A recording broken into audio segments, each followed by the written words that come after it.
క్రీస్తునందున్న ప్రియులకు ప్రేమతో వందనాలు తెలియజేయుచున్నాను. జూన్ నెల 2వ తేదీ 2024. ఈరోజు దేవుడు మనకు చేస్తున్న వాగ్దానం ఏమిటనగా, రాజుల 2వ గ్రంథము 20వ అధ్యాయము 5వ వచనం. నీవు కన్నీళ్లు విడుచుట చూచితిని, నీ ప్రార్థన నేను అంగీకరించి ఉన్నాను, నేను నిన్ను బాగు చేసేదను. ఆమెన్. నా ప్రియమైన సహోదరి సహోదరులారా, ఈ మాటలు వింటున్న మనమందరం కూడా దేవుణ్ణి నమ్ముకుని ఉన్నాం. ప్రియులారా, మనం అందరం కూడా ప్రార్థన చేస్తూ ఉంటాం. ఏదో ఒక సందర్భంలో ఏదో ఒక విషయమై ప్రార్థన చేయటము ఎంత ప్రాముఖ్యమో, మనం చేసిన ప్రార్థనను దేవుడు అంగీకరించటం కూడా అంతే ప్రాముఖ్యం.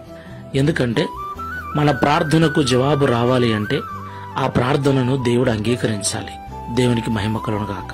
దేవుడు మన ప్రార్థనను అంగీకరించాలంటే మనము ఎలాంటి ప్రార్థన చేయాలి, ఎలాంటి వారమై ఉండి ప్రార్థన చేయాలి అంటే, హిజ్కియా ప్రార్థన చేస్తున్నాడు. దేవా యెహోవా, నేను యథార్థ హృదయుడనై నీ సన్నిధిలో ఎలా జీవించానో ఒకసారి నన్ను జ్ఞాపకం చేసుకో అని. దేవునికి మహిమ కలుగును గాక. ప్రియులారా, మనమందరం కూడా పొరపాట్లు చేస్తూ ఉంటాం, తప్పిదములు చేస్తూ ఉంటాం. వాటిని బట్టి ఆయా సమయాలలో మనము ఇబ్బందులు పడుతూ ఉంటాం. చాలా మంది శ్రమ వచ్చినప్పుడే ప్రార్థన చేస్తారు కూడా. మంచిదే. శ్రమ కలిగినప్పుడు మనం చేసే ప్రార్థన దేవుడు అంగీకరించాలి అంటే మన జీవితంలో మంచిగా జీవించిన దినాలు, యథార్థంగా జీవించిన దినాలు, పరిశుద్ధంగా జీవించిన దినాలు తప్పకుండా ఉండాలి. మన యథార్థత, మన పరిశుద్ధత, మన నీతిని దేవుడు జ్ఞాపకం చేసుకుని మన శ్రమలలో నుండి మనల్ని విడిపిస్తాడు. మనమందరం కూడా ఒకసారి పరిశీలన చేసుకుని ప్రార్థన చేసుకుందాం. అతి పరిశుద్ధుడైన యేసుక్రీస్తు ప్రభువా, పరిశుద్ధమైన మీ నామమునకు స్తోత్రములు చెల్లిస్తూ ఉన్నాం. ఈ ఉదయకాల సమయంలో మాతో మాట్లాడినందుకు స్తోత్రాలు. ప్రియ తండ్రి, మేమందరం కూడా ప్రతి దినము నీ సన్నిధిలో ప్రార్థన చేస్తూ ఉన్నాం. మా ప్రార్థన మీరు అంగీకరించేదిగా ఉండాలని, అప్పుడే మీ నుండి మాకు జవాబు వస్తుందని మాతో మాట్లాడారు.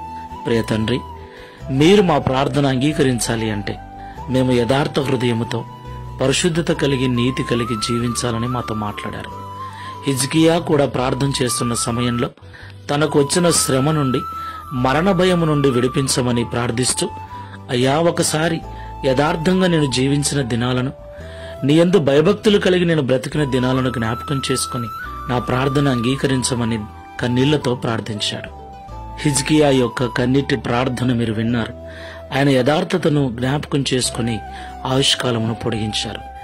మేము కూడా అలాంటి యథార్థ ప్రవర్తన కలిగి ఈ లోకంలో మాకు కలిగే శ్రమలలో మేము మొరపెట్టినప్పుడు, ప్రార్థించినప్పుడు మీరు జ్ఞాపకం చేసుకున్నట్లుగా పరిశుద్ధ జీవితాన్ని జీవించుటకు సహాయం చేయమని ఈ ప్రార్థనలో ఏకీభిస్తున్న మాకందరికీ అట్టి యథార్థ జీవితాలను అనుగ్రహించి, తద్వారా ఈ దిన వాగ్దానమును మా అందరి జీవితంలో నెరవేర్చమని యేసు నామములో ప్రార్థిస్తున్నాము తండ్రి.